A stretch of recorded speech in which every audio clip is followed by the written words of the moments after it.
पतिव्रता नारी पतिजार धनरत्न मान गौरव तापक्षे छार ओटई कृत्रिम विभव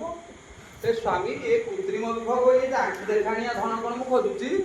सुदामा कहले सखी मु दरिद्रता हे प्राण सजनी हे धन जीवन धन मु दरिद्रता को केबे खातिर करे ना मु केबे दरिद्रता को ग्रहण करे ना मु दरिद्र किए कहूची मु दरिद्र किए कहूची मु दरिद्र बोली सुमति कहती किभली प्रेम रे पागल कौ प्रेम रे पागल विश्व चिंतामणि कृष्ण चंद्र द्वारावती कटक द्वारावती मंडन प्रेम रे आज मंडित ए दरिद्र विप्र कांगाल सुदाम किछि मानु नहीं कहला मोर दरिद्रता किए कहूची मोर घर नहीं किए कहूची मोर पलंक नहीं ओहो सुमति धनी शोची पलंक रे रत्न सिंहासन रे मु कोन शोउने कि सुमति कहूची केड़े बड़ बाचाल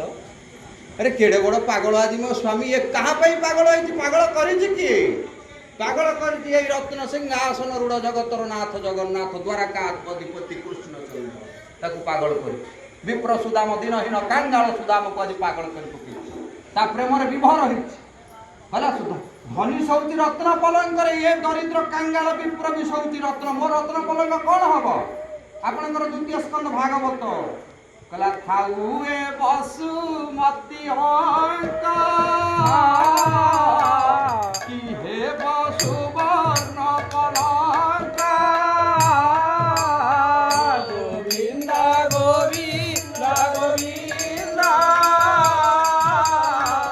पदु गड़ुची मकरंद सुमति ये समस्त धनी मानी रत्न सिंहासन रे गददंत पलंक रे शोउथुबा बेले मु मो मा कोल रे शोउची आठर विप्र सुंदाय दिनहीन कांगाल सुदाम कोन करिवो कला थाउ ए बसुमती अंक कि हे बसुवर्ण पलंक गोविंद गोविंद गोविंद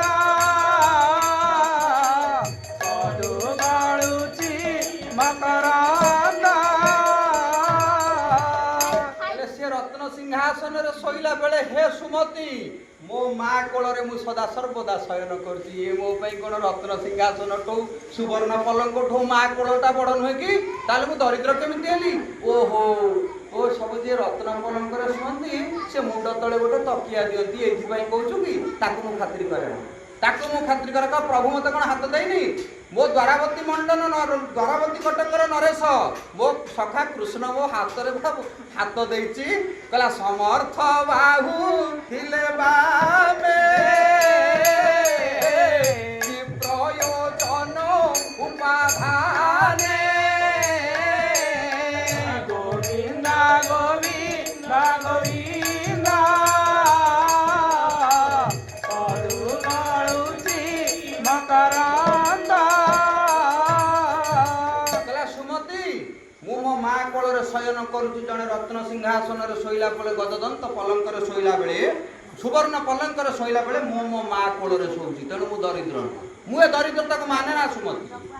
जने मांडी से सुवर्ण पलंक शोइले गोटे तकिया मुंड तले दिए मो हाथ रे ये बाम हाथ रे बाहु थिले मु खातिर करे नै एटा हाथ मुंड तले दे शोइबि नि आउ थरे समर्थ बाहु थिले बामे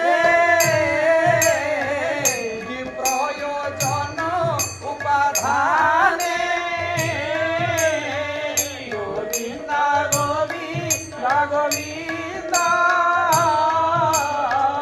पदु गड़ुची मकरंद कहला मो पई मो मारो से जो अछि मो माँ कोल रे मु शयन करूची मो बाँ हाथ रे बाम हाथ रे समर्थ अछि मुंड तळे देगी शोउची उपाधान बोलते तकिया कि प्रयोजन उपाधाने उपाधान अर्थ तकिया कहला मोर से बाँ हाथ रे बळ नाही मुंड तळे देगी शोउची आ दरिद्र केमिति हेली।